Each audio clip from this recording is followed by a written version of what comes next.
coverage. We just finished another 7 of them. Yeah, we did 7 of these, the last animated shorts, and I must say there was a lot of boobs in these. Did you say boobs? Boobs. There was a lot of boobs in these. Boobs or booze? Boobs. Like titties? Yeah, like titties. Yeah, there were. There was a lot of boobs in A lot these. of titties. Yeah. So the first one we watched was The Expected, and I think you were right. I think it was about miscarriage, but I think 100%. it was from the male's perspective. Yes.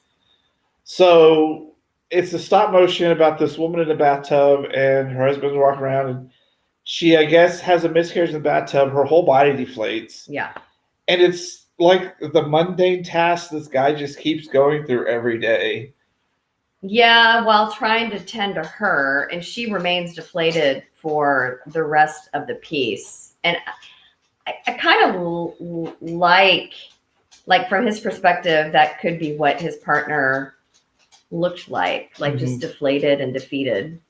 Yeah, and then there's a aquarium full of the blood, and it had goldfish in it first, and he takes the goldfish out, and he goes ahead and fills up the aquarium with what she's hemorrhaged from the miscarriage in the bathtub. And there's something in it, and he feeds it a bean and raisins like a goldfish. I guess I didn't really think it was from the dad's perspective until the end, because he wakes up and everything's back to normal. She's gone. So she went down in his dream, she went down the drain. Yeah, but I think she left because she couldn't handle it. Is that what you think happened? Which is what a lot of things happen when miscarriages happen. The couples 9 times out of 10 end up not together. Well, I've heard that statistic with when a child dies. With miscarriages, it's not quite the same thing. They don't necessarily break up as much. When a child dies, it's a lot of times the couples don't stay together. But a miscarriage, a lot of couples make it through that, actually. Well, I guess this couple probably did it because, yeah, he woke up and she was frozen in the bathtub, and he was trying to use the blow dryer, and like, oh no, he's gonna electrocute her. Yeah, it was hard to tell. I mean, it was all symbolic, because obviously she didn't freeze in a bathtub. But also, remember in the beginning, I guess it was his dream or her dream, I don't know. But the very beginning, she walks out. She's not pregnant, and her belly expands as she's standing on ice. Yeah, I didn't love it, but I did not I thought it was stop motion animation, right, Gavin? Mm-hmm. It was amazing. I just liked when he fed the bloody tank some raisins like fish food. Like, here you go, here's some raisins. Kids like raisins. Yeah. And then we go into Your Own Bullshit. Which one was that? Let me pull it up. This one was obviously not memorable. No. I'm just bad with titles. I have a bad memory. Oh, this is the stop motion, the family dinner. Oh, It was claymation stop motion. Like, it was clay. You could see the fingerprints. I had no effing idea what was going on. At first, I thought maybe the kid was autistic, maybe on the spectrum. Then I thought maybe it's just a super religious family. Then there's these dancing cow puppets and a meat fact. It was weird. So I like some absurdism, and I like a lot of abstract art in general. This one, and I like that I didn't like it, because there's nothing wrong with the piece. It's just like, art is supposed to make you feel something. It's supposed to make you feel something. So me saying that I didn't like it, again, not a critique on the piece at all. I'm not an animator. I can't really speak to, oh, well, the claymation, da-da-da-da-da. I personally don't really like stop motion clay. I just don't like the way it looks. And what annoyed me about this, again, specific to me and not the creator or animators or anything like that, was the intermittent, nonsensical singing really got on my nerves. I know, I'm so sorry. It just got on my fucking nerves. Overall, yes, you could tell it was the claymation, but there was nothing here of a redeeming factor outside of maybe if you're on drugs, because no idea whatsoever.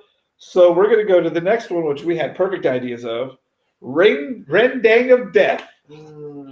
So this one wasn't exactly Jessica's cup of tea. But that's because I don't like gratuitous animation type stuff. And I do. Yeah. So if you love Super Jail, you'll love this. So it takes place in a diner, and we had to look up what rendang was afterwards. It was Indonesian. An Indonesian beef dish cooked in coconut milk and spices.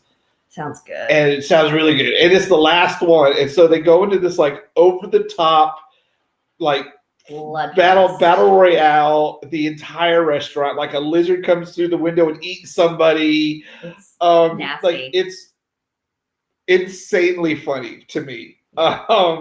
This was right up my alley. Like I was trying to describe Super Jail to Jessica. I don't think she could ever handle an episode of Super Jail.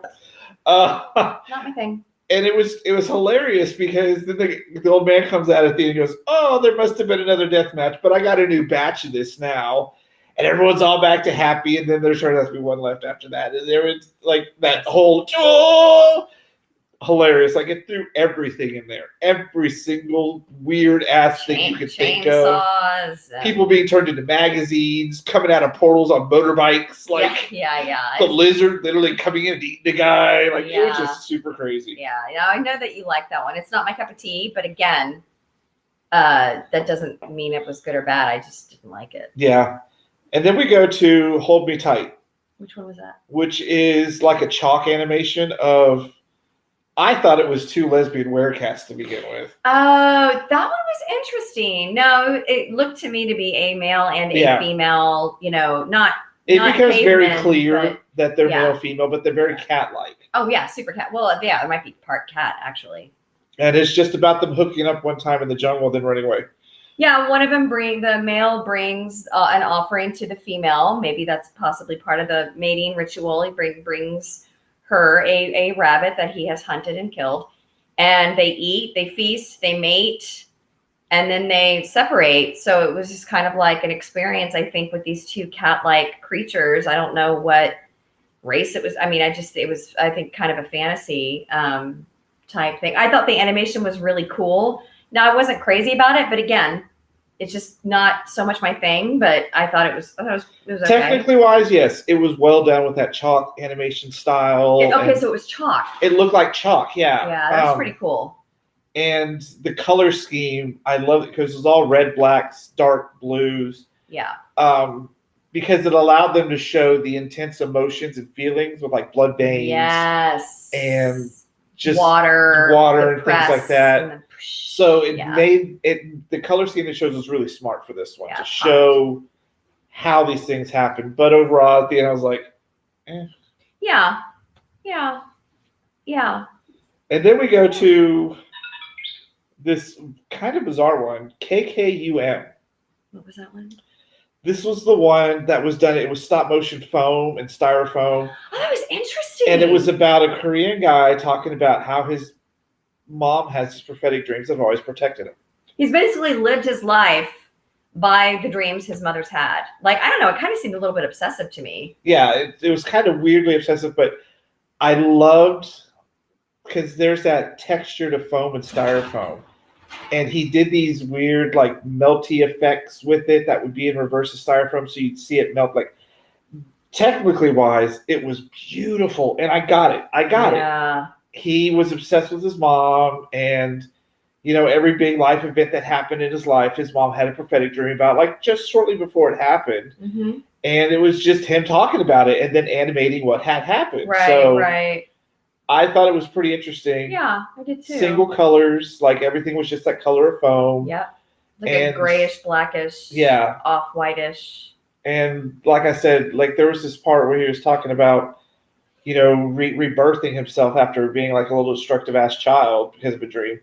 And so the styrofoam was melting upwards around his ribs. And that was, I don't know how they did it, because melting styrofoam, you can't reverse that. Mm-hmm. So basically it's from the reverse, but it came up over his ribs to reform his body as he was talking about this dream his mom had. So Loved a lot of the techniques in there. Yeah, I thought that was really cool, and that was foam. Yeah, it was all that foam and styrofoam. And the part. Remember when the plane that was cardboard? Mm-hmm. The The parts of the plane were cardboard. Yeah, it was. Ooh, man, the skill. Yeah, and then we go to Normal. Which one was that? Normal was that French one that you're like, oh, I just don't like the French things. And then it was like this poppy, snooty. Yeah, it was about crazy. capitalism. Yeah, it was about capitalism. So it's about this guy who has everything he could ever want.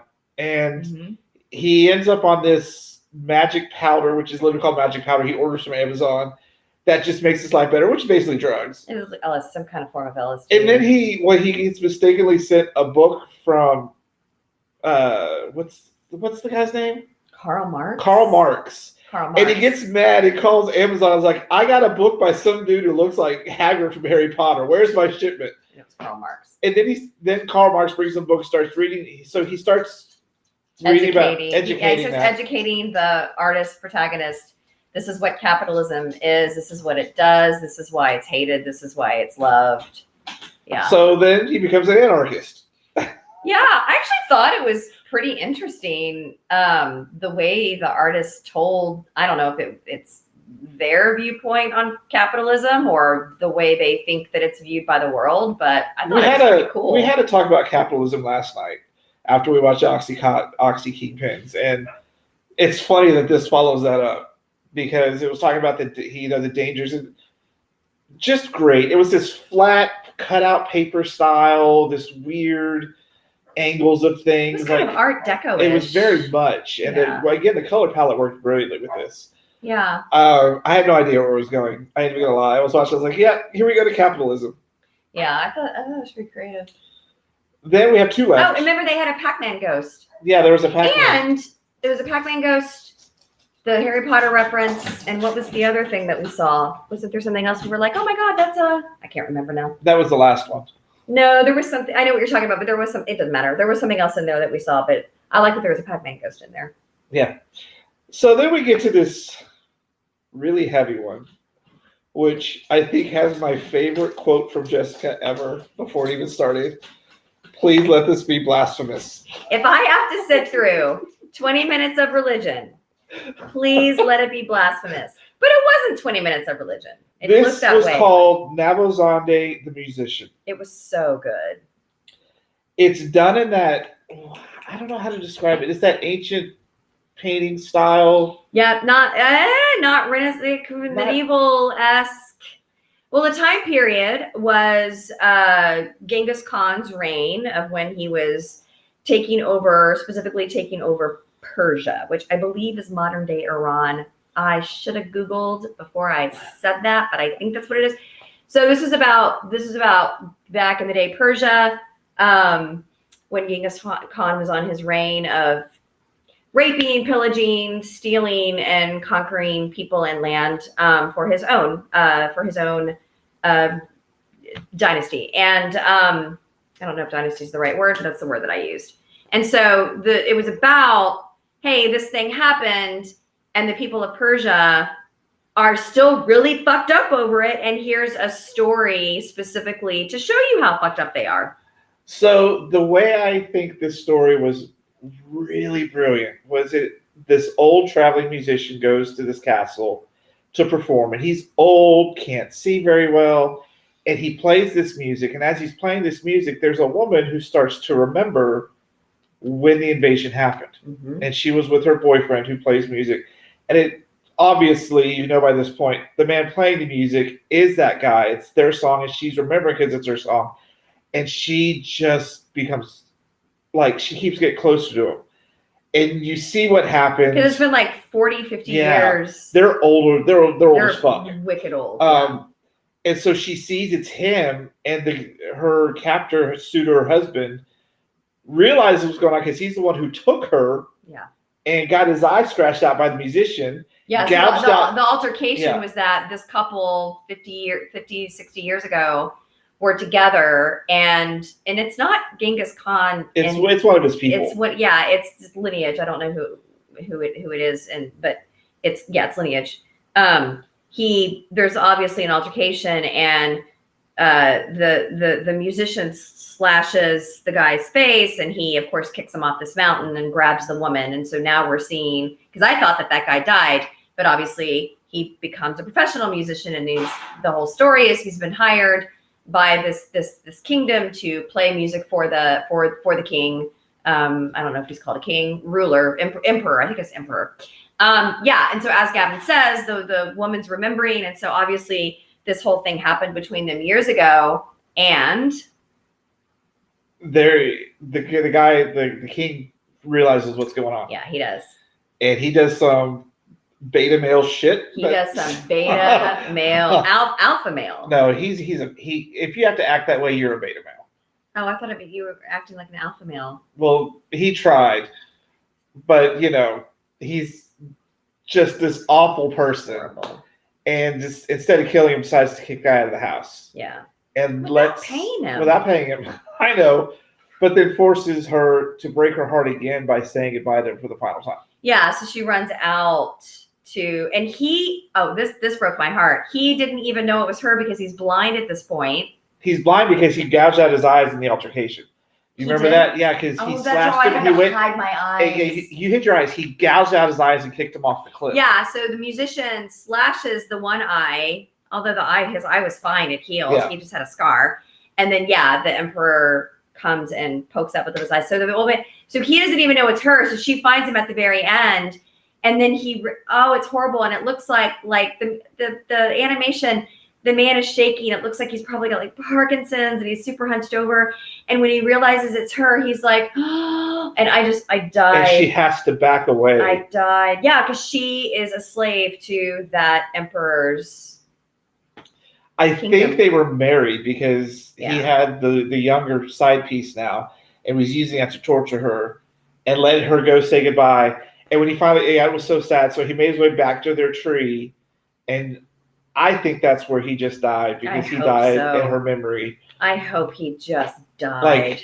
Wow. This was super intense. It's I thought I loved the fighting over food one the best today, but so far this one just shadows it. It was so it's just what? And it looked like paper. It looked like paper. And the fun thing was it was two styles because you had that flat style. I can't describe it, but it's like the old Renaissance paintings where everything's flat and at this weird angle.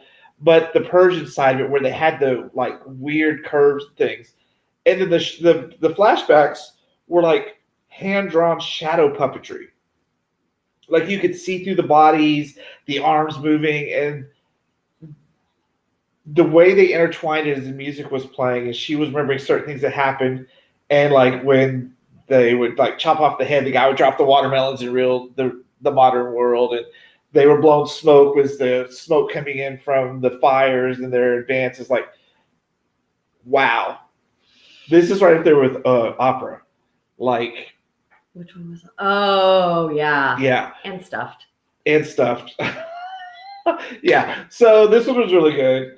Really good. And then we went on kind of a lighter note. My Fat Arse and I. This one was my favorite today. I thought this was great. This, to me, totally explains the relationship a woman has between her and her scale. And if you've ever felt the societal pressure of being thin, this happens to women more than it does to men. Women got to be thin. Oh, got to be a size 4, got to be size 2, got to be size 6. If you're naturally bigger, just because you're a taller, larger framed woman, you're fat. No, I'm not. I'm just I'm tall and I have a larger frame. And there was a period of time for me. I didn't have an eating disorder, but I definitely started to develop body image issues and wanted to be thinner than I was. And getting on the scale, it really did feel like a monster, and just this hate relationship with the scale, and looking in the mirror, thinking I'm fat. And I thought that this was brilliantly illustrated. Yes, and obviously this person is a pop culture fan, which I find a little odd because most pop culture fans these days are very comfortable with whatever body they're in. Well, There's but the they whole could have body just been positive telling, thing. but we don't know how, like, the artist could have been telling the story to tell the story. We don't know that it was from the artist's perspective. And I'm not saying everyone's that way, but it was very obvious this person's a pop culture fan because it starts out she's upset with her body, so she goes on this drastic diet and becomes very anorexic looking to me. Like, it's not healthy. Like, for dinner she has a cup of water and a slice of lemon, and you watch the lemon go down inside of her stomach, and her enzymes are so crazy. They're like primal now. They just rip apart the lemon. Like inside of her stomach, there's like cobwebs and like bugs, and they start like fighting over the lemon slice. I thought that was really creative. And so then she has this fascination where she gets visited by a pair of legs that are taking her to... Well, it's legs and an ass. Legs and an ass on wings, and they take her to, what was it called? Skinny Butt Land? The land of skinny bitches. And it's like, the land of skinny... Slim butt. Oh, Slim Botopia. Skinny bitches in Slim Botopia. It was so funny. And so she's having a great time there until it comes time for the mother scale to show up to weigh everybody. And it's like this beast of a like 4-legged scale with his eye. And the funny thing was is they were using royalty-free music, so it was Nutcracker. And I just call it the Halloween song. I don't know what it's called. Yeah, that one. Yeah. And it was perfect for this one as they were going up there. And so it weighed her and called her a fat piglet. Fat piglet. Yeah, that's what she was weighed. She weighed a fat piglet. And in that fantasy montage piece, she was really anorexic looking. So then we had two hilarious things that happened. Yeah, pop culture references. So they start to turn on her in the skinny bitch land. Right. And her fat persona shows up to save her. Right.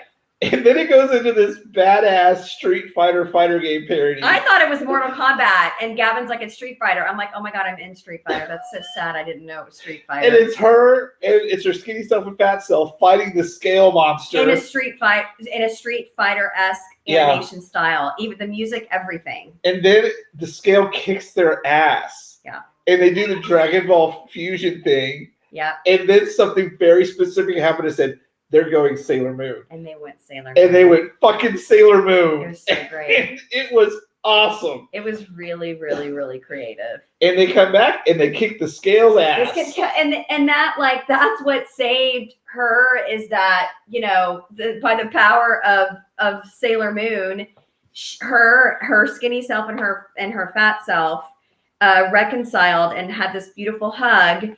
And then the fat self went back into the mirror, and the skinny self was like, no. But it almost, to me, it felt like the protagonist that we watched really like suffer with her weight found some peace with it. Mm-hmm. She said goodbye because she wasn't like ginormously obese like her fat self persona. So her fat person walked off in the mirror, was like, bye, you don't need me anymore. I'm not here for you. And so she was very healthy at the end of it. So I thought that was great.